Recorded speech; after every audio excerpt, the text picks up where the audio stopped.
Good evening and welcome to Mello TV. I'm your host, Nicole Hayles. Thank you for joining us for this evening's highly anticipated Mello TV poll conducted by Bill Johnson. Joining the discussion is our very credible and renowned pollster, Bill Johnson. Also tonight to analyze the findings and make their predictions are political analyst Paul Bourne and former People's National Party General Secretary Paul Burke. Good evening, gentlemen, and thank you for joining us. Good evening. Tonight we'll be looking in which direction the Jamaican people think the country is going. Is it going in the right direction or the wrong direction? The numbers tonight will have you talking. Also, we will be discussing the most pressing national problems and the greatest needs of the Jamaican people. Before we get into the numbers, Bill, give us a bit of a breakdown to how the poll was conducted. Certainly. We interviewed 1,176 residents of Jamaica living in 84 different communities. The interviews were conducted January 14th to the 16th, and the sampling error is plus or minus 3%. Basically, we started off the survey just as when you go to the doctor usually takes your temperature. The first thing the doctor does. Well, in effect, we took the temperature of the Jamaican public by asking them, generally speaking, do you think the country is going in the right direction or the wrong direction? And we had done this a year and a half ago when we did our other survey, and comparing the results, it's really quite interesting. Last year, or in 2020, 40% of the people said things were going in the right direction, 34% in the wrong direction. So in effect, the temperature for the country was a +6. This February, we asked the same question. 16% said the country was going in the right direction. 62% said it was going in the wrong direction. So the temperature is in effect a -46. Needless to say, when our survey was conducted in July of 2020, it sort of portended a big victory for the government just based on those numbers. And of course, that's what happened. Things don't look as optimistic at this point, obviously, when you have a -46 temperature. I think this is even more important. I was checking back to a survey that I'd done in January of 2016, which is, as you may remember, the PNP was the government at that point. And at that time, 20% said the country was going in the right direction, 63% said it was going in the wrong direction, and 17% said they didn't know. So the temperature was in effect a -43. So that looks very close to what the temperature is today for the Jamaica Labour Party. So I would not be very sanguine about these numbers if I were the JLP. Bill, very credible and comprehensive data finding. So tell us, as it relates to the percentage of Jamaicans who responded to the question, do they think Jamaica is going the right direction or the wrong direction? What are those numbers showing? What do you mean in terms of what? I mean, basically, 16% say the country's going in the right direction. 62% say it's going in the wrong direction, which is a ratio of 4 to 1 wrong to right. And as the survey progresses, we get a pretty good indication of why these people are feeling the way they are, just through answers to the various questions that we're asking them. Bill, let's break down the numbers as it relates to the supporters of the GLP and the PNP and how they surveyed on this topic. How did the JLP supporters and the PNP supporters that voted in the 2020 general election poll on this question? Yeah, I think that's a very good point, Nicole. People who voted for the JLP have a -14 temperature. In other words, 32% say the country's going in the right direction. 46% say it's going in the wrong direction. Mind you, these are people who voted for the JLP. People who voted for the PNP, obviously the numbers are quite different. 6% say the country's going in the right direction. 81% say the country's going in the wrong direction. So that has a temperature of -75. And for those who didn't vote, 13% say the country's going in the right direction. 62% say it's going in the wrong direction. So that's sort of in the middle between the two. And that has a temperature of -49. But at this point, now just as when you go to the doctor, the temperature is just one indication of your health. But if your temperature is, if you're running quite a fever, that's not a good sign.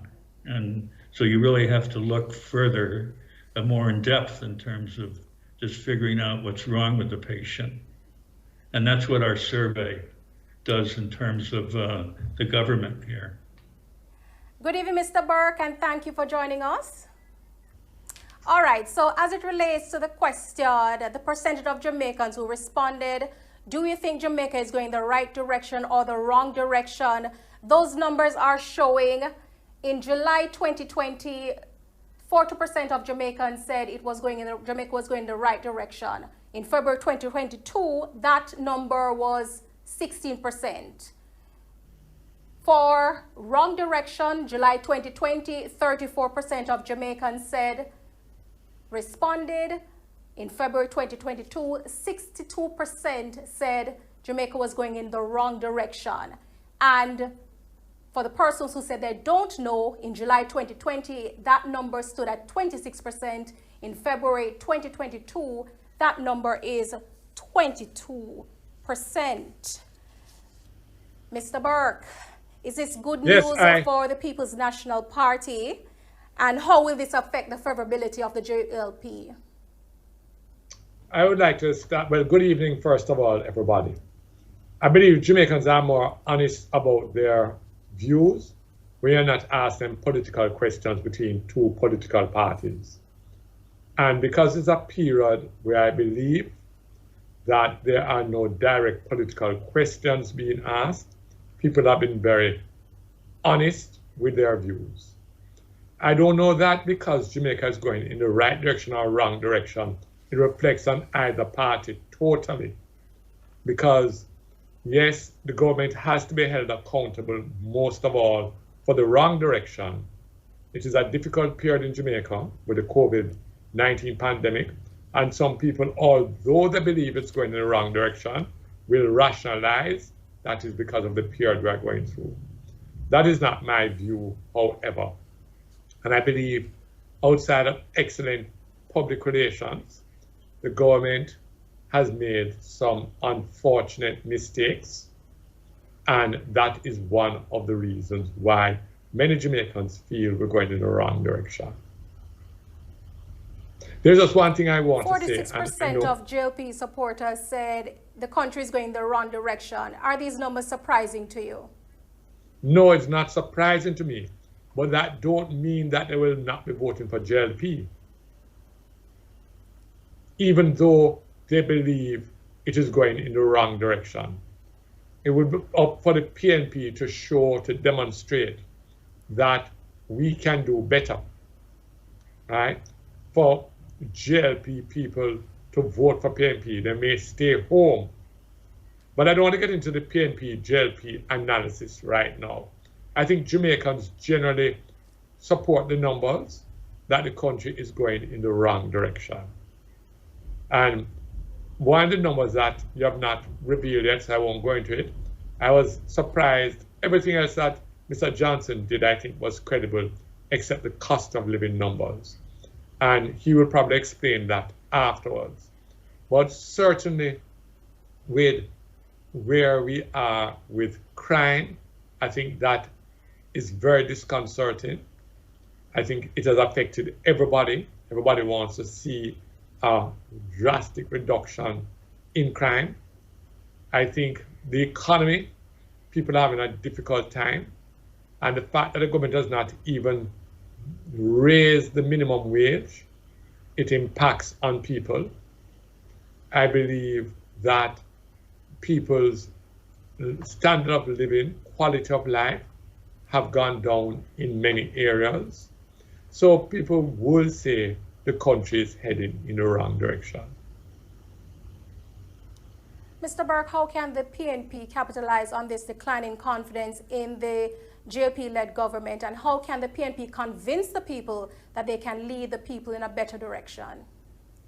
As you know, I'm not in the leadership of the People's National Party, but I believe the party is positioning itself to show, not to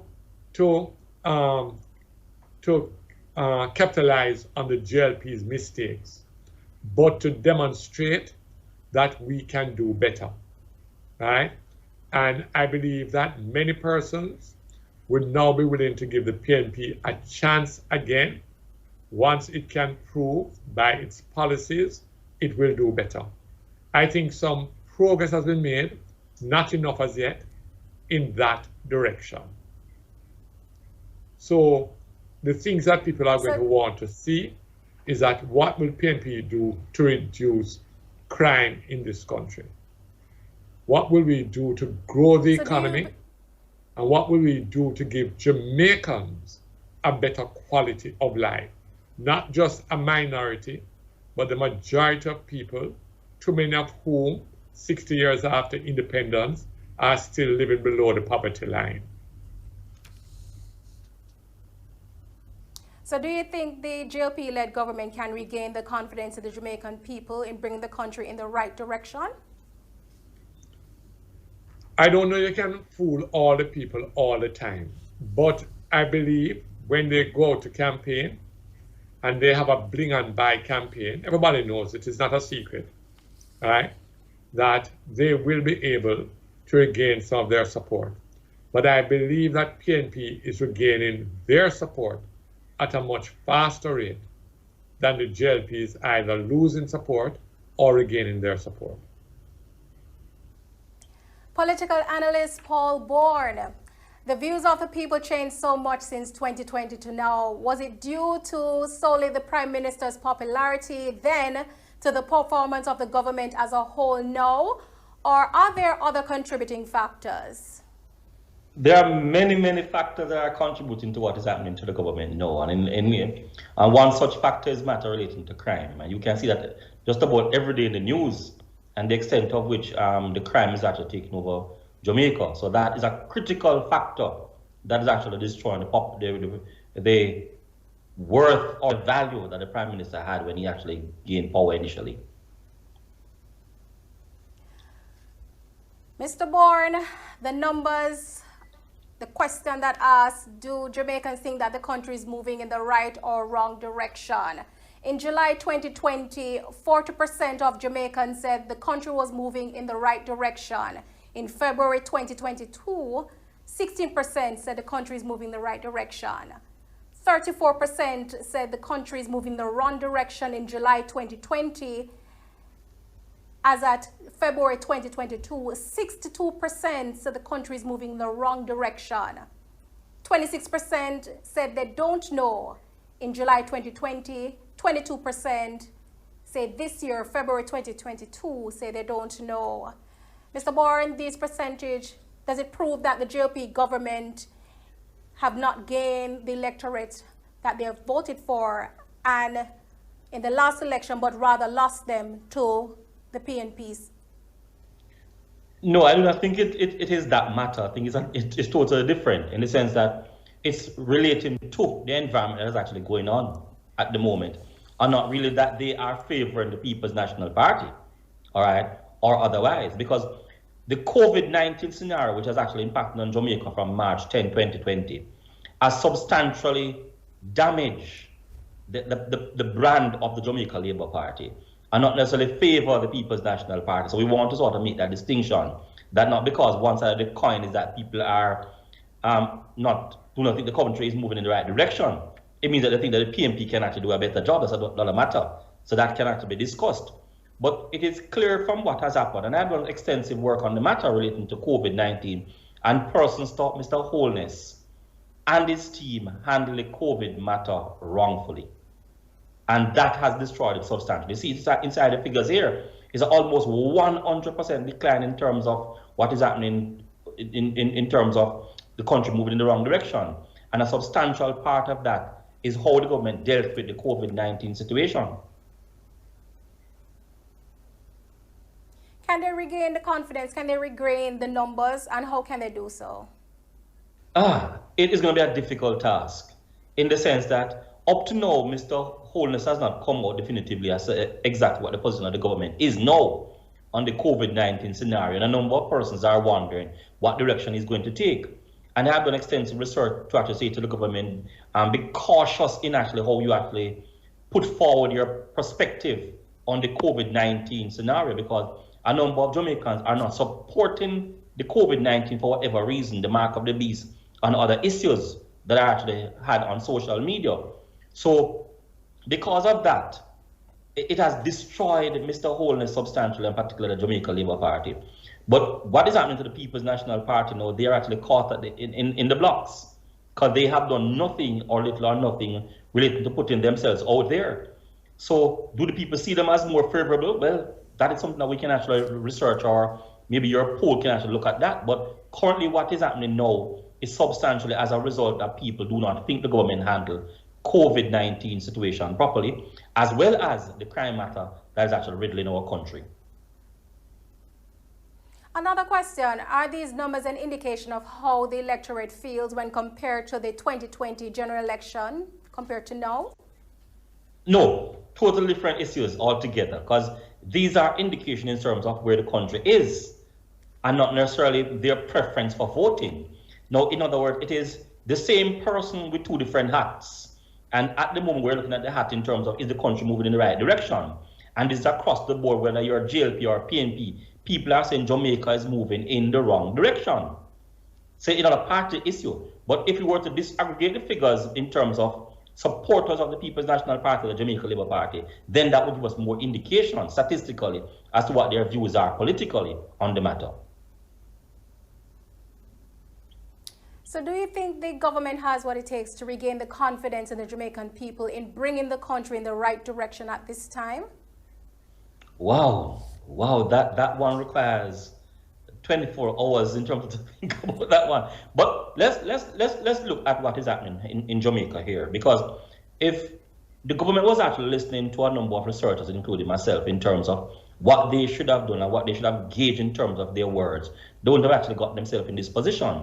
Because one such thing is a matter relating to mandatory vaccination. And a number of Jamaicans to date have indicated that they will not be vaccinated only because of the promulgation that there's going to be mandatory vaccination. That crippled the government, and not so much the Jamaica Labour Party. So it crippled the government and crippled the perspective of the party.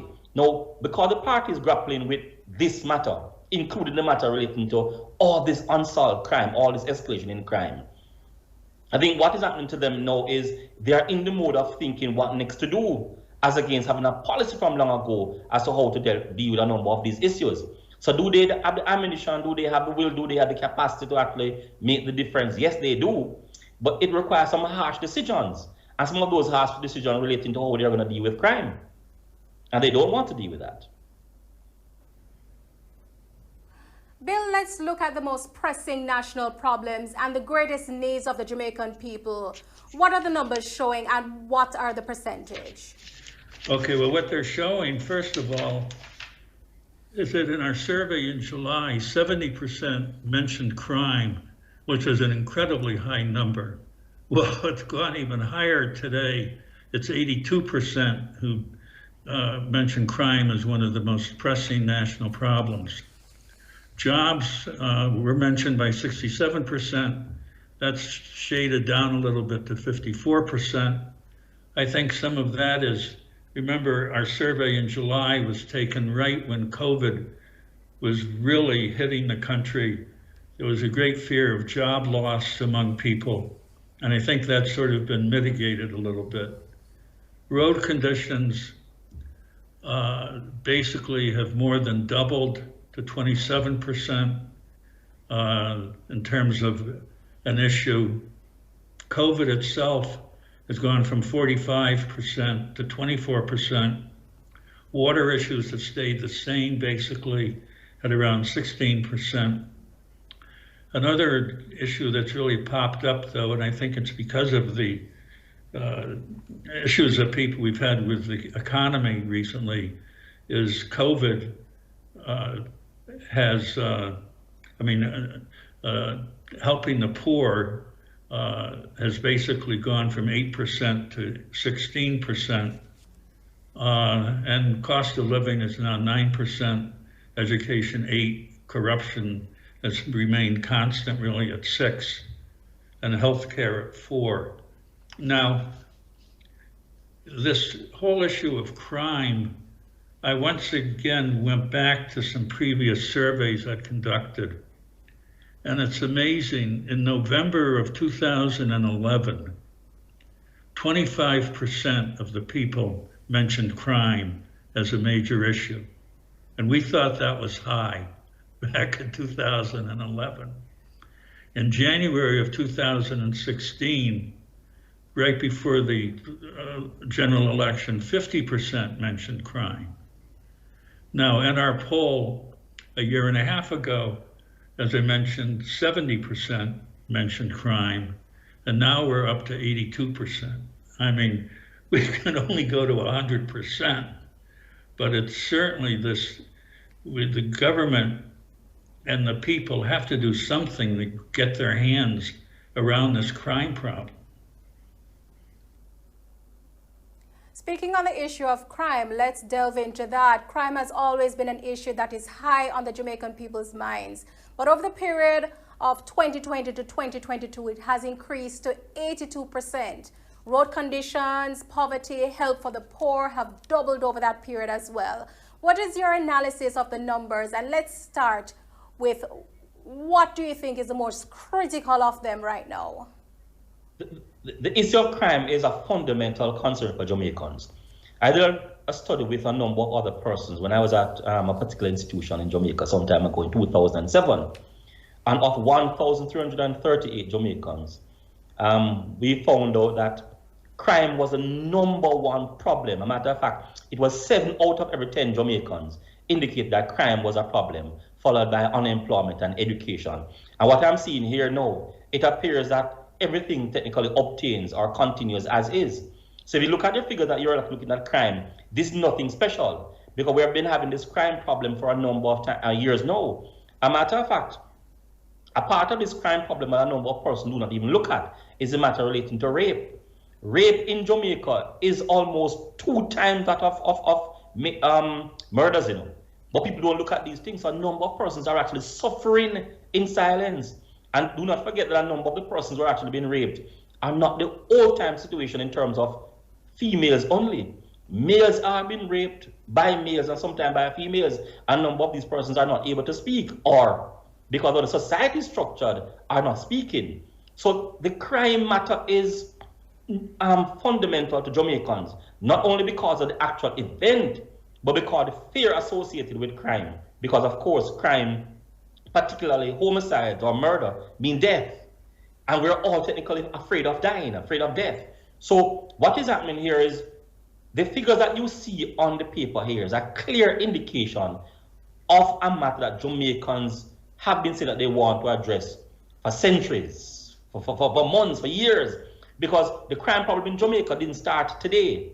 It started during the period of slavery and has actually fermented and actually becoming even more extensive in the last, say, 50 or 100 years.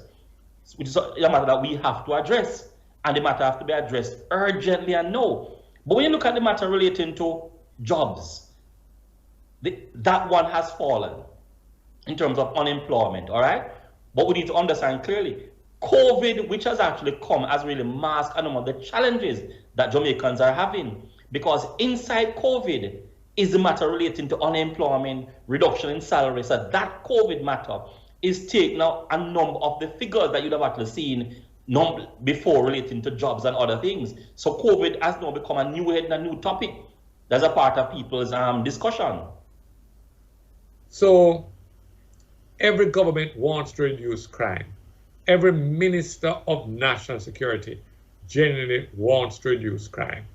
So it is a national issue. I believe the government could have done far more in seeking the collaboration of the opposition, which has offered it several times, and it has chosen not to do it.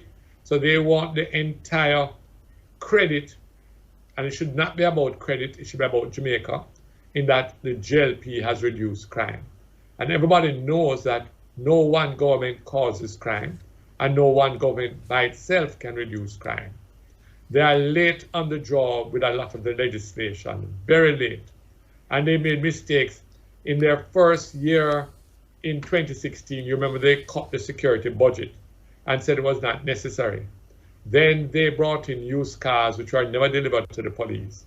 And they have done a lot of things to really diss the police.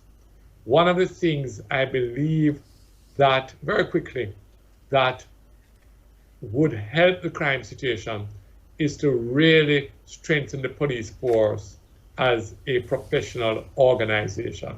And its training, its salary, its conditions of work, all of those things. We need an effective police force. And they have done exceptionally well with the resources and with their situation. But forgive me to just say, we won't deal with crime in this country, right, in any real meaningful way until we deal with injustice, inequity, racism, classism, and the social justice that still exists in too many ways when we as young people in the 1960s were fighting against Babylon. Babylon is still alive and real in Jamaica in terms of exploitation, in terms of its injustice, in terms of its racism, in terms of its classism, and the inequality of the society. Until you deal with those issues in a meaningful way, we are going to have a crime problem. Some very strong numbers coming out in this evening's findings, Bill. Tell us, what can we expect tomorrow and what topics will we discuss?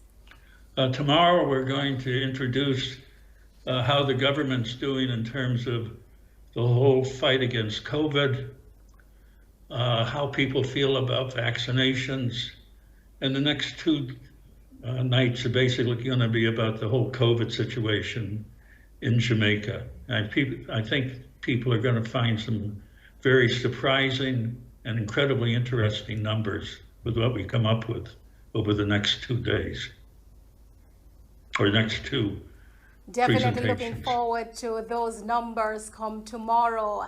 There you have it. To get the answers to these and other topics tomorrow, join us for the Mello TV Bill Johnson poll, and also listen to Mello FM and to Rhythm Newscasts for the recap. I want to thank this evening's guests, Paul Burke, political analyst, and Paul Bourne, former General Secretary of the People's National Party, and our pollster, Bill Johnson. I'm Nicole Hayles on behalf of the entire production team. Thanks for watching.